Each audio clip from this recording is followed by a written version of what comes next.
წარმატებული ახალგაზრდების მხარდაჭერის პროგრამის მესამე ეტაპი დაიწყო, რომელსაც აფხაზეთის ავტონომიური რესპუბლიკის განათლებისა და კულტურის სამინისტრო ახორციელებს.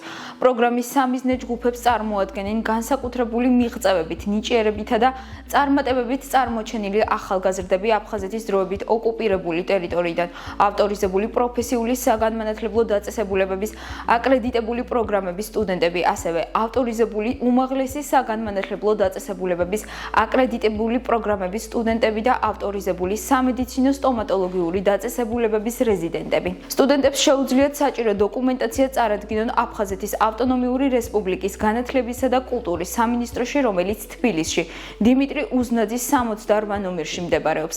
განაცხადების მიღება 15 სექტემბრის ჩათვლით არის შესაძლებელი. დამატებითი ინფორმაციისთვის დარეკეთ აფხაზეთის ავტონომიური რესპუბლიკის მთავრობის ცხელი ხაზის ნომერზე 153.